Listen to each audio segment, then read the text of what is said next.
அடுத்ததாக ஆனைமலை மாசாணி அம்மனை பத்தி பார்ப்போமா?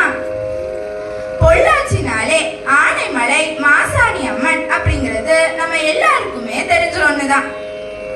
இந்த மாசாணி அம்மனை ராமபிரான் சீதாவை தேடி போகும்போது இந்த அம்மனை வழிபட்டதாக புராணங்கள்ல கூறப்பட்டிருக்கு. மா சயனி, அதாவது மாசாணி அம்மன் சுமார் 17 அடி உயரம் படுத்திருந்த கோலத்துல அருள்பாலிக்கிறார். இந்த அம்பாளை வணங்குனா வெற்றி நிச்சயம். இந்த அம்பாளை வணங்குற பெண்களுக்கு நியாயமான கோரிக்கைகள் எதுவா இருந்தாலும் விரைவில் நிறைவேறும் அப்படிங்கிறது நம்பிக்கை. இப்போ மாசாணி அம்மனுக்காக ஒரு பாடல். அம்பிகையே ஈஸ்வரியே எம்மை ஆள வந்து கோவில் கொண்ட குங்குமக்காரி,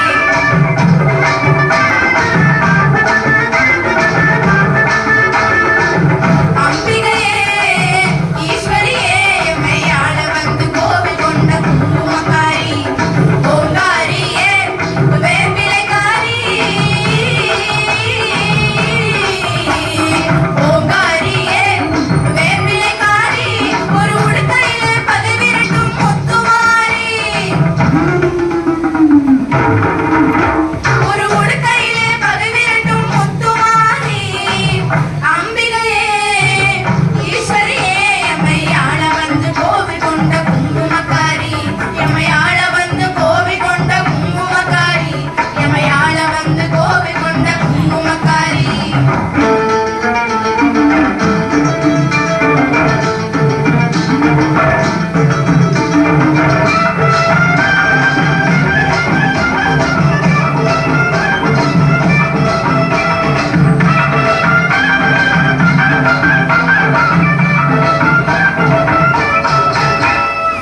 கோவில் கொண்ட